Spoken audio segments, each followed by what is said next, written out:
Hi, I'm Farah Danish. Welcome to my Calm Autism Mom podcast. I'm a certified brain gym movement facilitator, former special educator, and a mindset coach.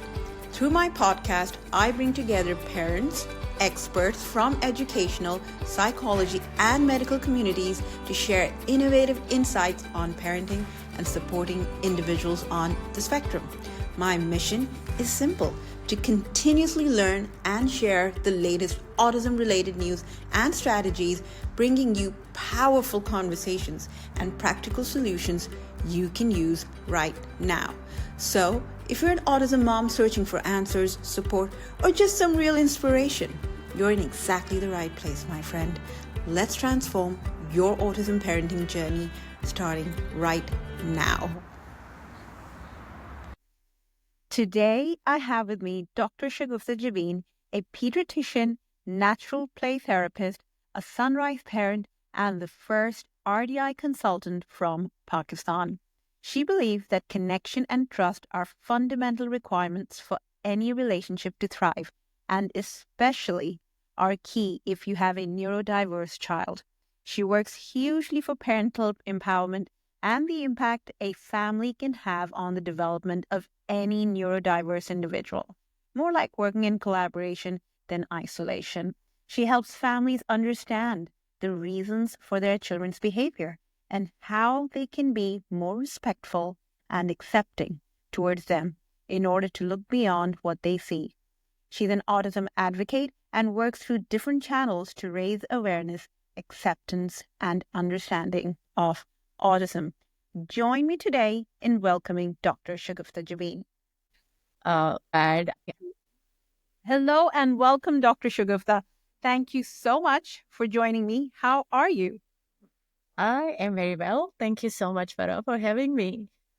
First of all, I want to congratulate you on being the first and only relationship development intervention RDI consultant in Pakistan. That's a mouthful. I had to be Oh, sure. that is that sure is a mouthful. And thank you so very much. I am extremely humbled and honored, to be honest. When I started this journey, about 2 years ago, I just did not believe that I would be here right now with this designation as part of me. And it's surreal, honestly. I bet. So tell us, Shagufta, that I really want you to share this with our moms there, particularly mothers in Pakistan, because RDI is not really, it's kind of unheard of in most parts of the world, not just Pakistan. But when I say most part of the world, I'm talking particularly Asia, right? Yeah. And even more specifically, Gulf and Pakistan, right? Yeah. So what pulled you towards RDI? Like, where did you hear about RDI, first of all?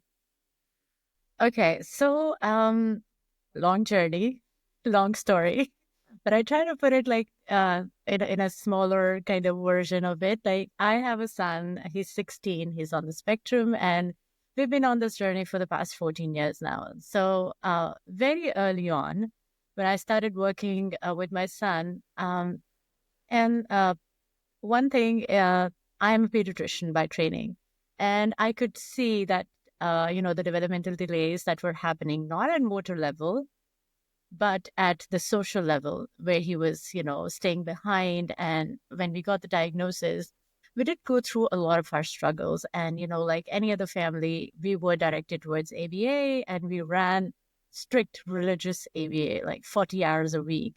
And there was like, this therapy and that therapy, and even other therapies like biomedicine, and because he had severe allergies as well. And then we even at that time where it was like very few people would go for, but we went for hyperbaric oxygen therapy and a lot of other supplementation. But a couple of years in, I realized it wasn't working for us. I mean, it did help my son develop a routine or a structure, but I wasn't there. I wasn't there as a mom to him. He wouldn't seek me as a mom.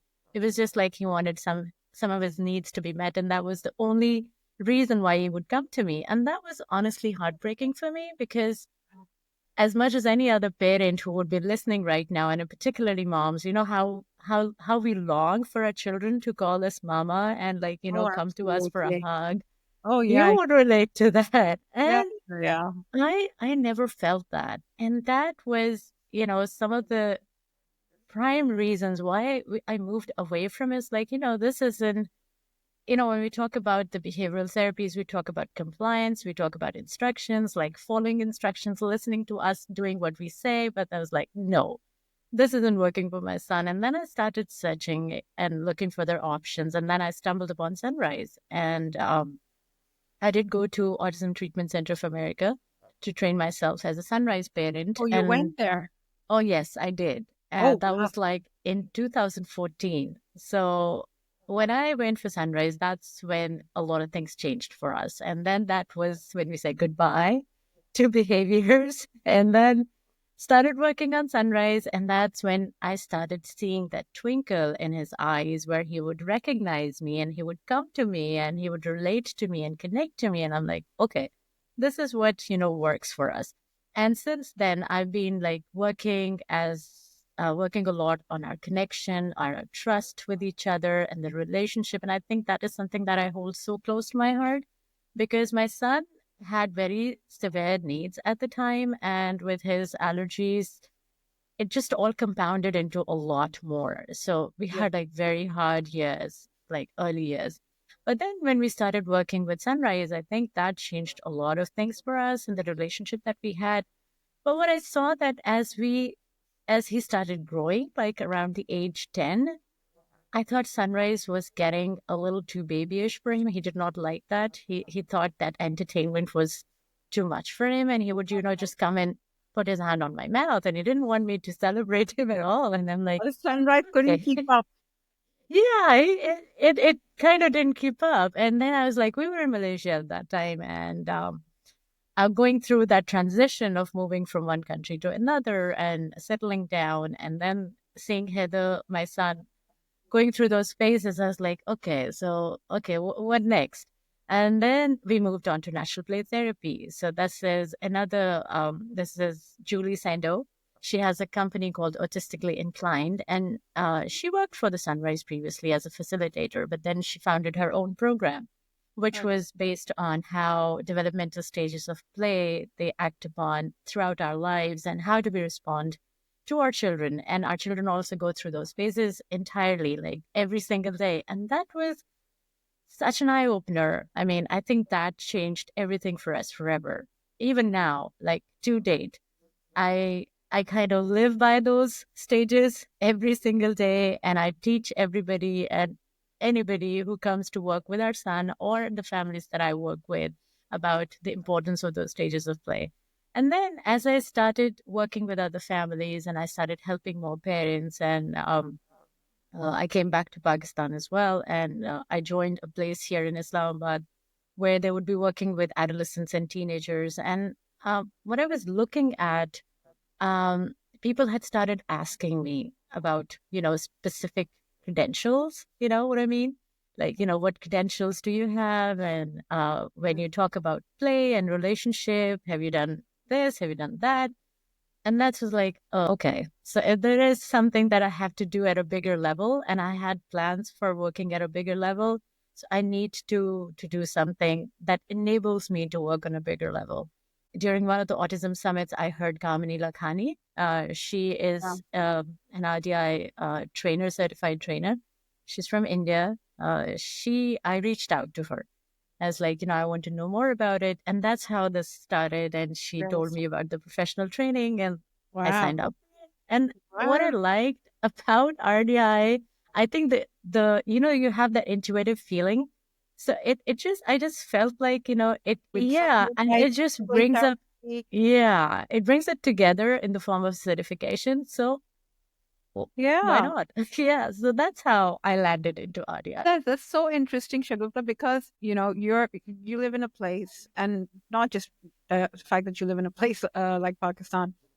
For all of us Asian parents, no matter where we live, we could be living in any other part of the world, but compliance is a very big component. I Compliance and know. control, right? Compliance I and control, know. and we don't understand any other way of intervention or helping a child. So the first thing parents, like, when they call and they ask me, like, He needs to follow instructions. He needs to follow commands. That's the first thing they talk about, right? And because they have a child who doesn't understand that, there is Mm-hmm. so much overwhelm. There is so much struggle because it's just a fight for, control. Yep. I feel mainly that's what it is. Bottom line, they need to control everything the child is doing. So how how does RDI in that sense differ? Like, I understand it's very play based, it's very relationship based. Can you can you walk me through an example of a simple evening routine, for instance, and what RDI and how RDI would look at that? Okay. So, as you start your conversation about like us as Asian parents and, the we rely heavily on compliance and control. But when I think about it, honestly, we, as a society and we ourselves, I think we are raised in very ABA driven houses, Yeah. like even our parents. I mean, if I would think about my childhood, there wasn't any place for me to be myself, as in what I like or what I want to do. It was always either my dad or my mom deciding for me. So, Or like, I, we weren't because given choice. we were never, that was the only way of parenting that we have ever seen. So Wow. I think it comes naturally to us as a parent, like, because we've been raised like this, so we are going to raise our children like that. And I tell you what, I did that with my older son. I Honestly, bet you did.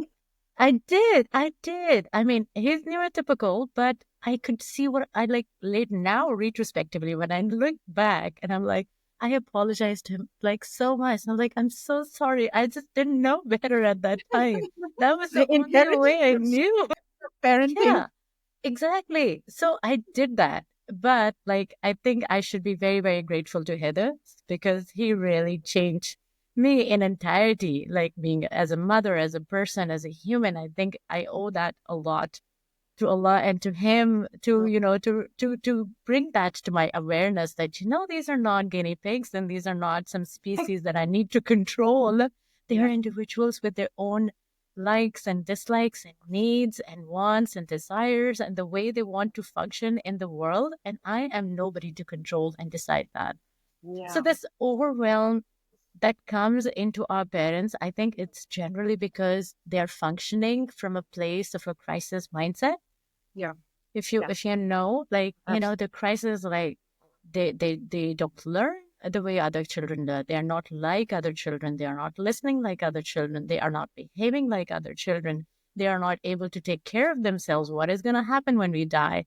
All those questions are bombarding like at the same time. So they are themselves in a state of crisis where they would kind of go out and do everything for their children, kind of overcompensating for their children, not giving them any opportunity where children would probably surprise them and do Yeah. something that they Absolutely. can. So, because the parents are functioning from that crisis mindset and they want to kind of, make their children be more neurotypical or like, work on them with some kind of an intention of fixing them. So, they do everything and anything from the outside, Yeah. taking them for therapies, taking them for exercises, taking them for sessions, for this and that. So everything is happening on the outside.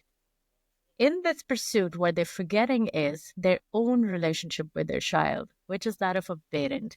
Yeah. And what RDI is based on is, this guided participant relationship that develops between a parent and a child starts developing during infancy. It goes on up to the age of about 2.5, 3 years. And in those first 2.5, 3 years, the child learns to function in a novel environment. The Yeah. brain only know it grows when it's exposed to a challenge.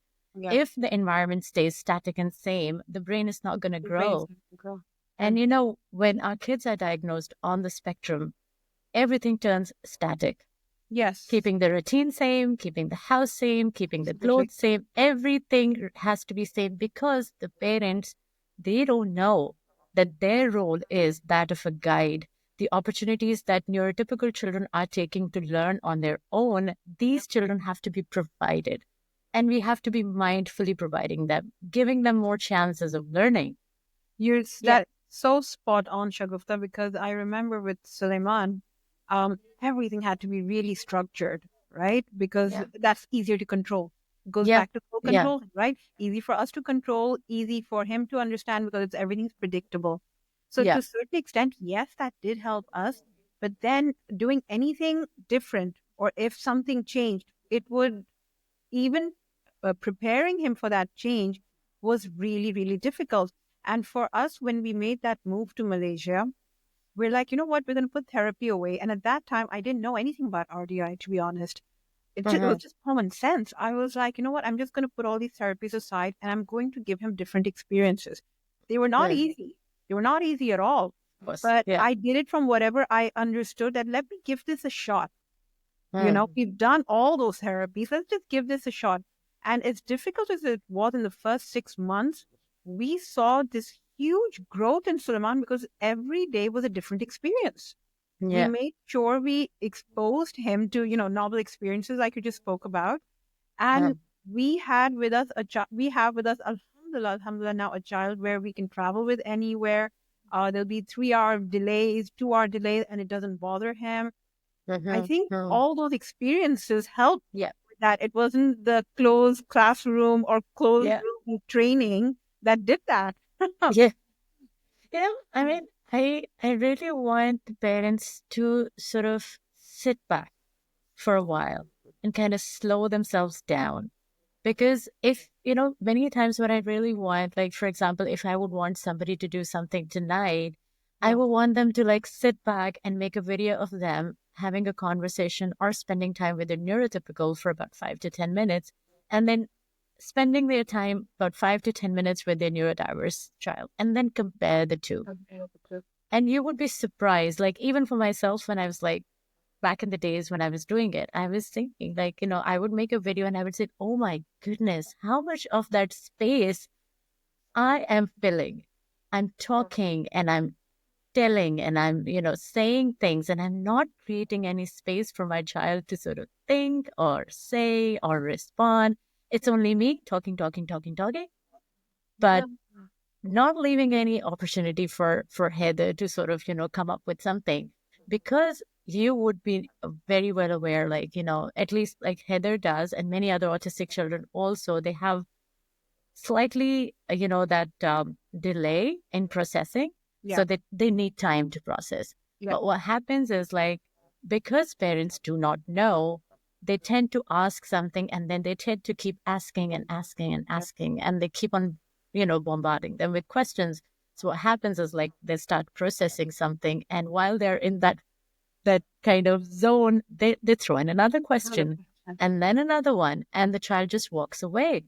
And the parent is left behind thinking, my child doesn't understand, my child doesn't want to listen to me, my Or child isn't interact paying with me. attention. Um, But the thing is, the poor child is not getting that time to sort of process of what is being asked. So, like, if you could just say a simple game, for example, like, we all play ball games at yeah. home. Yeah. We take a ball and then we throw the ball to the child, and then, the child takes the ball, but takes time to sort of respond to how he wants to play with the ball. But parents would jump in saying, oh, kick the ball. Oh, you got the ball. Throw the ball. Hey, you need to pick up the ball. You need to use your legs. Say, hey, see, this is how you want to kick. So you Yeah. see, if you see So many that, instructions. Yeah. that's a lot of instructions. And what happens? The child might just walk away from the ball and not want to play at all. And then we would force the child, bring him back, make his leg kick the ball. And Yeah. that's what we're doing. I mean, that's so disrespectful.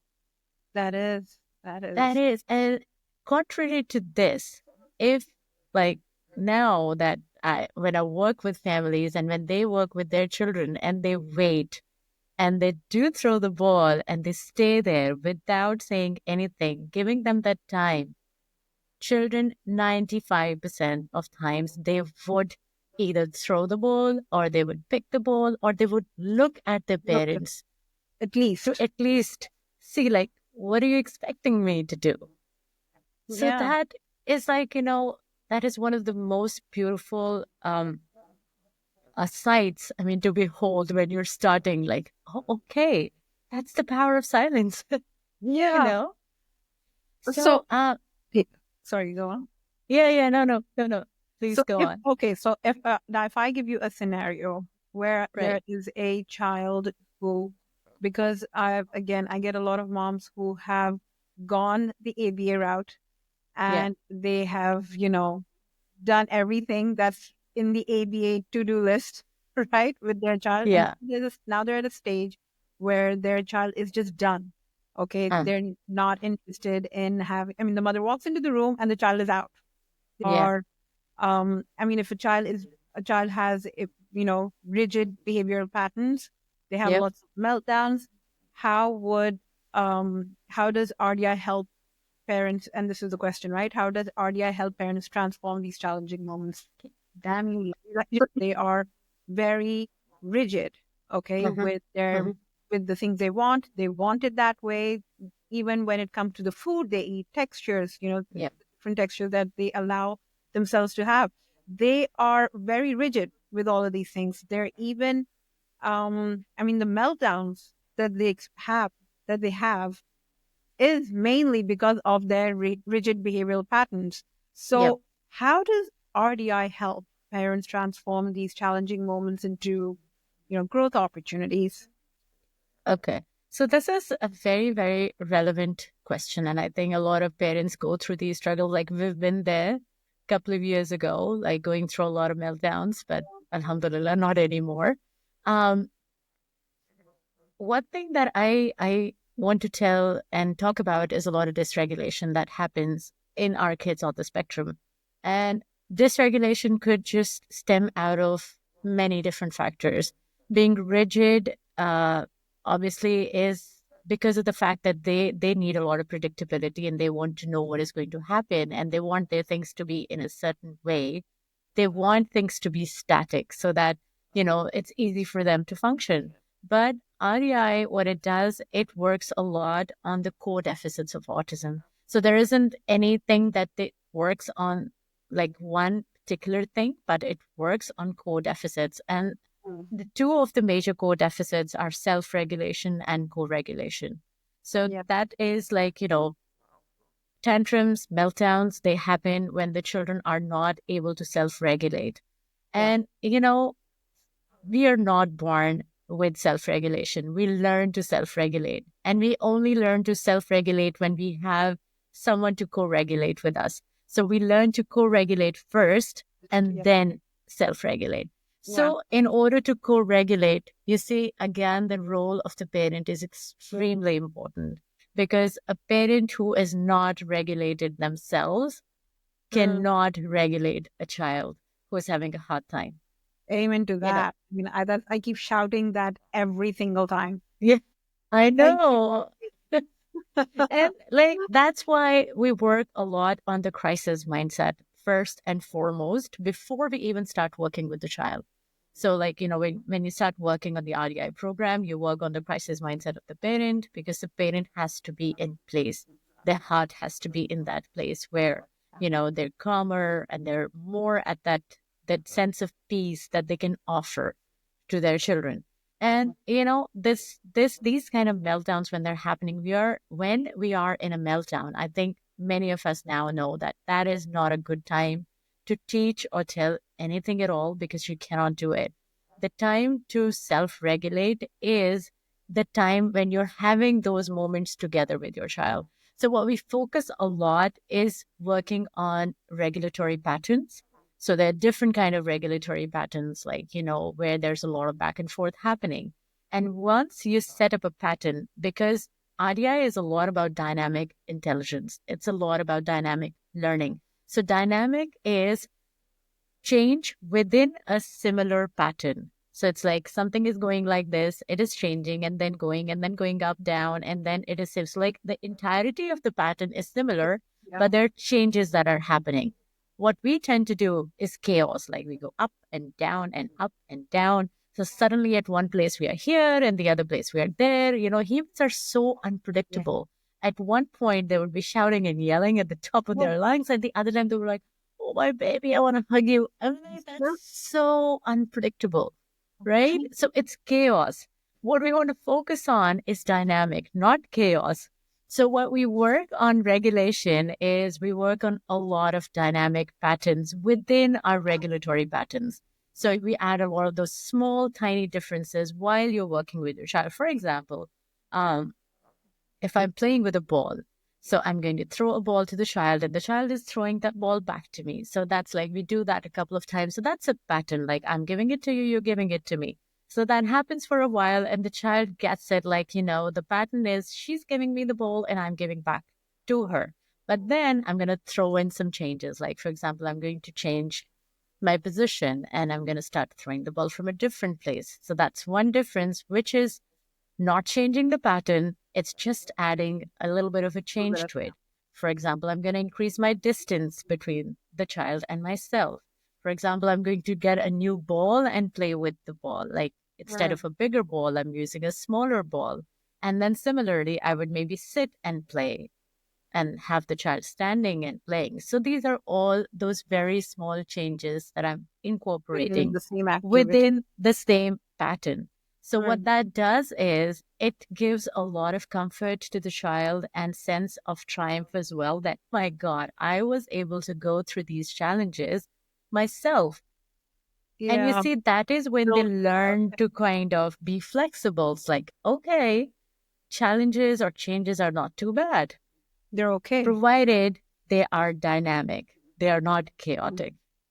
So that's like a very, very fine thing to understand. A lot of people, when they watch RDI videos, like many of them are not available in YouTube, but the few of them that you have, people would say like, oh my God, this is just playing ball. But it's not playing ball. There's a lot of mindful stuff happening there that a parent or the person who's doing it, or the guide, as we call it, that is having, there's an intention back in the mind why we're doing what we're doing. So when we start incorporating those regulatory patterns and work on incorporating small changes within those patterns, that's where it works on their own self-regulation. They kind of tend to internalize that it's okay and it's not going to be bad and I'm going to be able to do it. That's when the tantrums they start going down. That's where the meltdowns start going down because the children, they start feeling confident about themselves. Yeah, and I guess that's where the anxiety goes down as well. Yeah, of course. So for sure. So back to where, okay, so just to summarize that point. So what you're saying is we have to teach a child how to handle meltdowns through teaching him regulatory skills and tools that they need to, and slowly keep adding that into, introduce it with something really small and then, work your way up, telling the child that you can handle bigger things. So you don't just suddenly give him something really big to handle, a really big emotion to handle. No. Yeah. You slowly build up to that. You got it. Yeah, you got it. Nailed it. Awesome. Okay. So let's see what else. How does RDI help parents? They don't even want to share that space with them, unfortunately. And I've been there as well. Yeah. How would RDI, if I were to use RDI, how would I engage with a child who just wants to leave the minute I walk in? Okay.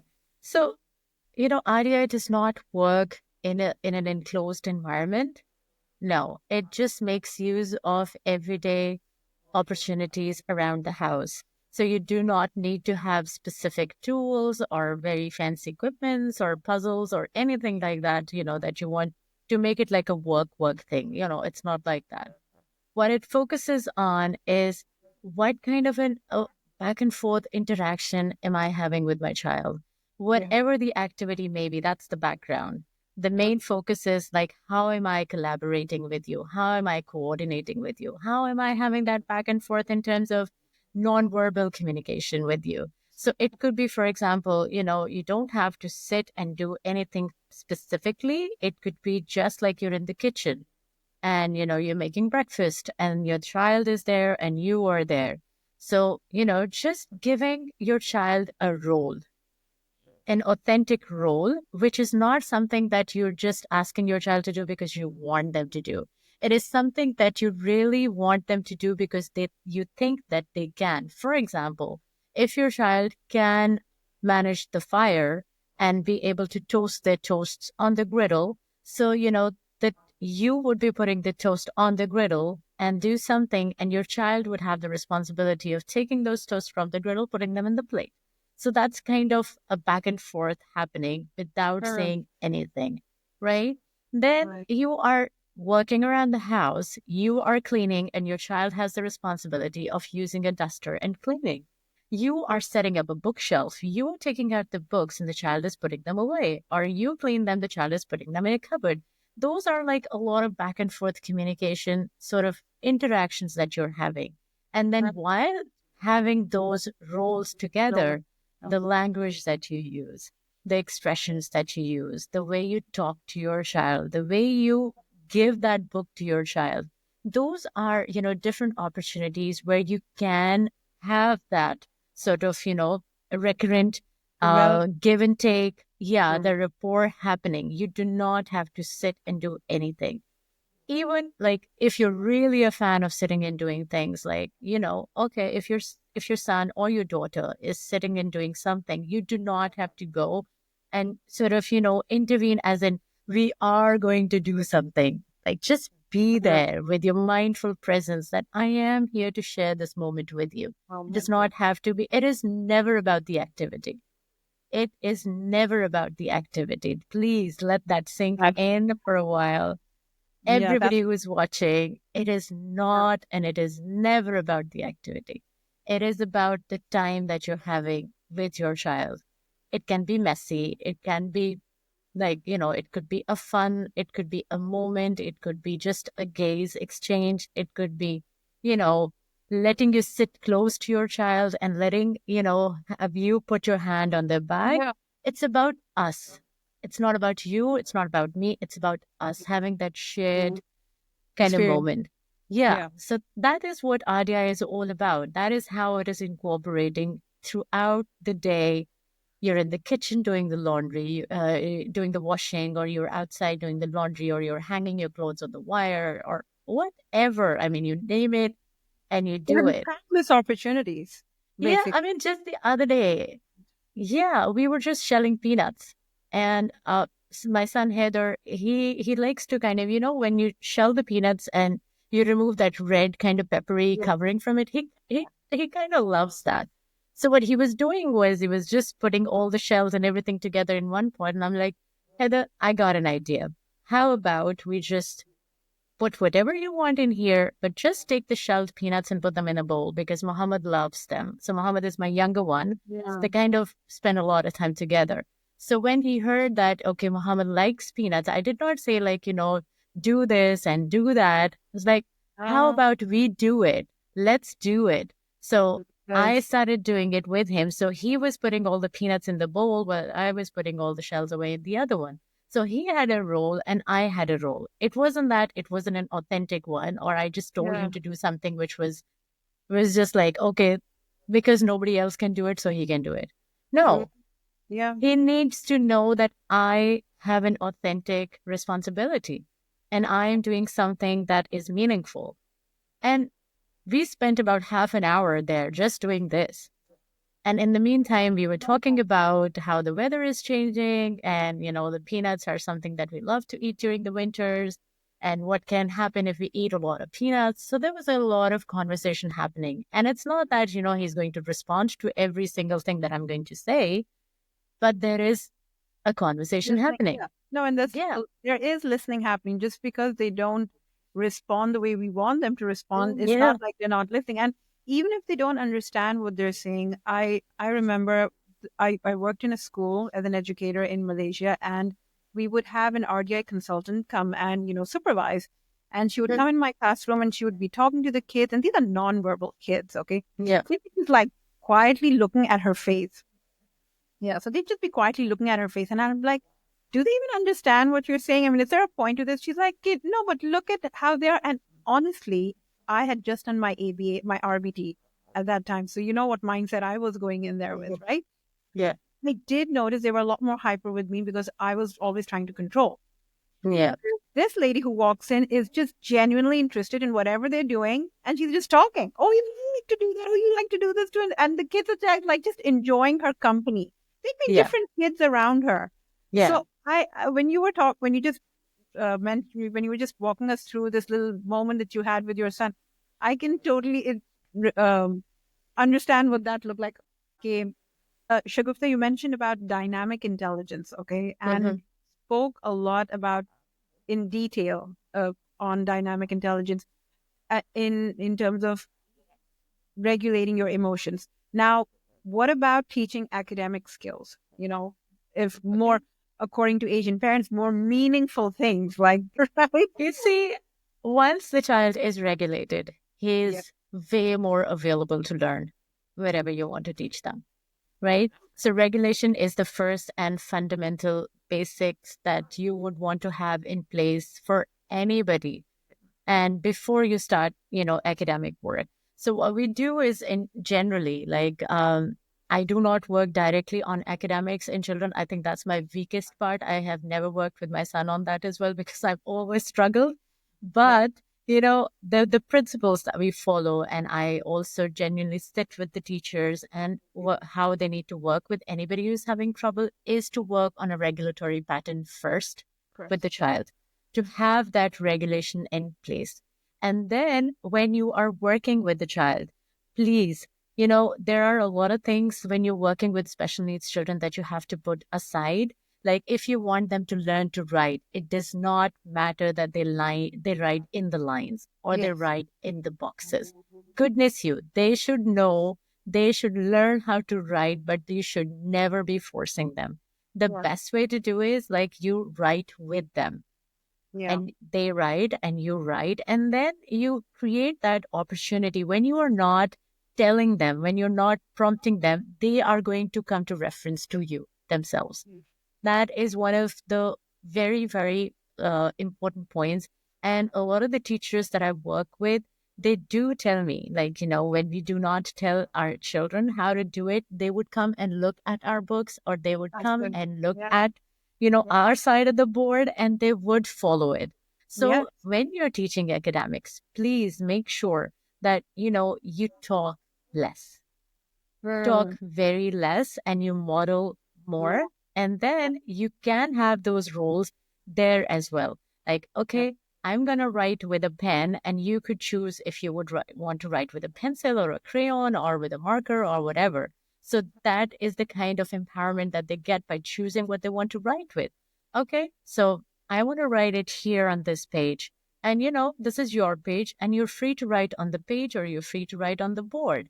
So Yeah. offering them those choices and creating that space for them, Yeah. that's when academic works. Working on spellings, like working on anything, like, you have to work from the base way up. Like Yeah. if you're working on spelling, we all know that we start from where the child is comfortable at. But Yeah. I would do spellings using Scrabble, maybe. You're using word search, Word maybe. Charles. Yeah. Yeah. It's like, I'm going to be searching this word, and how about you search this word? So I'm going to be spelling these words using hangman. What would you like to use that hangman as, filling that word or something? There are countless ways of doing it. Within the classrooms, you can have roles. Okay, like I'm going to put the books away. How about you pick the pencils and put away? Or you could choose whatever you want to put away. Like you want to put away the books or you want to push in the chairs. Like there's always those roles that you can give. And these are authentic roles. These are not something like, you make them stand on the side and make them follow. Give Yeah. them responsibility. You're right, because a lot of now that you say that, I have so many parents of adult children on the spectrum now, and they're just literally waiting for the next instruction. Yeah. Oh my Because God. Yeah. that's what happened. They've finished their task. Now they just don't know what to do next because they're waiting for someone to prompt or to see a schedule somewhere.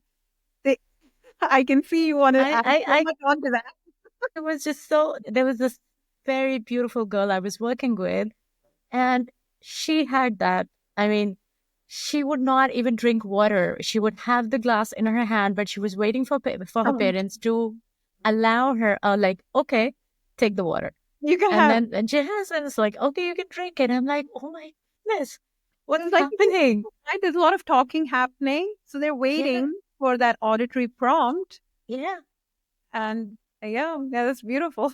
yeah. Thank you for I sharing mean, I am so glad that she is now quite independent with what like she, doing whatever she wants to do then, because the parents were like, and it's not that they do it on purpose. Parents, they come with the best of intentions. I mean, parents are those people on earth who would never do anything bad for their kids. So that. parents, if they're doing this, it's not that they want to do it. It's because They they don't know don't it. know.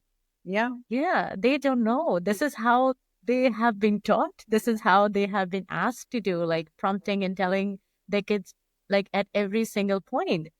But Yeah. that's where what you have to do is like step back, slow down, be quiet, quieten your Observe. environment. Yes. Yeah, give them that chance. Presume competence in them. Please. That is like, one of the things that has become one of my go-to things. I have like written it like in bigger, bolder letters, put on the walls everywhere. That's been my big. I mean, I'm now starting to push Suleiman more so in so many things, and he's surprising me every day Yeah, with I'm sure. again, at the end of the day, ABA was the first thing I started off with, and everything was so structured, so structured. I'm like, why does everything have to be so structured?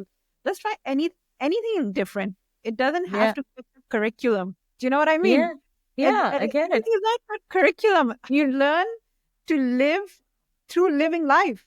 Yeah, And not, absolutely. not practical to be living in a room, living life in a room. Honestly, I mean, like, we should treat them as we treat ourselves.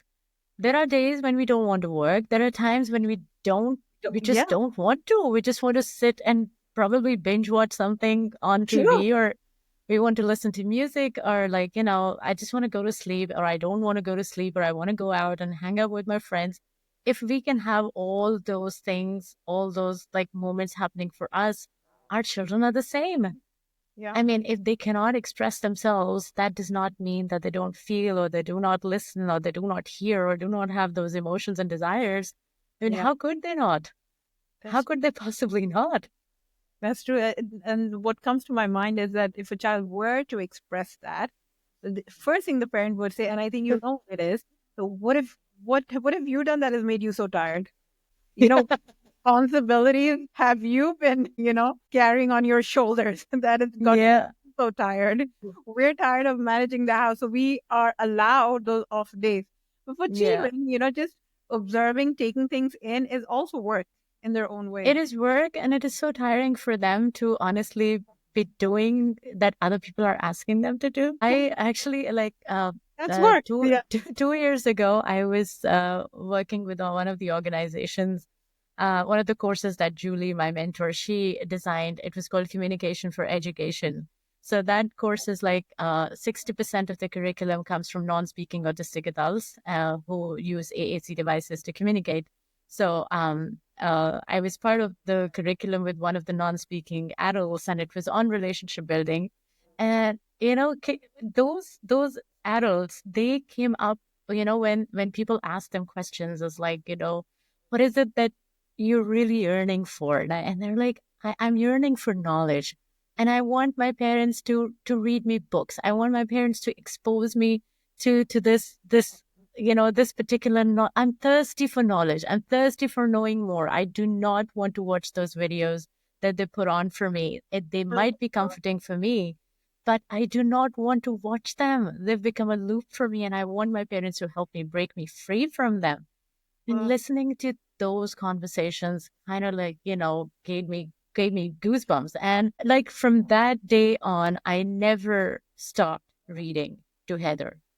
Age Oh, appropriate books. I am not waiting for him to tell me whether he understands or not. I am reading anything and everything to him. I mean, he's very minimally speaking, and but I know when he's listening. I know when he has his ears towards me, and and I would give him the option, like, you want me to stop or you want me to read more, and then he would say read more, and I would read to him. So you see, I mean, that's it's beautiful. so many parents out there need to know this. Our kids, they're hungry for it, Oh, and thank you so we, much. because they cannot show it, we think they cannot even think, but they're thinking, they're Yeah. taking it all in. So we need to be more, we need to presume that competence in them and need to provide those opportunities that they deserve. That is their right. Definitely. Yeah. Definitely. Thank you so much, Shagufta, for this. I mean, there is so much to unpack in this, and there's so much to think about. This is some beautiful things that you've mentioned, and I'm definitely going to be going back and listening to this whole thing all over again. And just analyzing and reanalyzing how I'm doing things with Sulaiman, because that was just some beautiful stuff that you shared there. So, Shagufta, if anyone were to want to get in touch with you to Mhm. learn more, how can they get in touch with you? Okay, so I have this organization that I founded just 2 months ago. It's Wow. fairly new. It's called Embrace Autism Pakistan. So we are Yes. on Instagram. Congratulations, right? Thank you. Thank you. Thank you so much. Because one of my ultimate goals that I'm working towards is having a residential community for autistic adults in Pakistan. I mean, that's the Amazing. ultimate goal, but Wow. it's just baby steps. So I founded this organization just to sort of, start off with mobilizing community, bringing parents out of their comfort zones. We have community events every month. And if you follow us on Instagram, we would be posting events every month on it. Like just this month, we will be having an intro about RDI in our events, like, monthly events as well. So this month, it's all about RDI. So we're going to be having an event on that. So people can reach out through Instagram. They could reach out through email, and if they would want, we also have like a number where they could reach out to book any consultations or sessions. Yeah, Awesome. Awesome. yeah, That's amazing. Thank you yeah. so much. And I will take more contact details for anyone who does want to. I'm Sure. actually going to share that in the link. So Okay. thank you so much. And it's been a pleasure. Thank you so much, Farah. And I think it's a pleasure for me as well. I'm so grateful because I think as much as not many people know about it, a lot of parents, they are naturally inclined towards it. Oh, And I think they do need to know that whatever they're doing is right. So they should do it. And as the first audio consultant from Pakistan, I take this as a huge responsibility, honestly, to sort of, tell more people about it and parents about it and, whatever they are doing for their children with the best of their intentions. But they need to know that there's more out there that they can do, a lot more than they can do. Yeah. definitely. Definitely. Yeah. And with that, we'll end today's session. Once again, thank you. And I hope to see and hear bigger stories from you, inshallah. So Inshallah. Inshallah. Thank you so much, Farah. Thank you. take care. Thank you.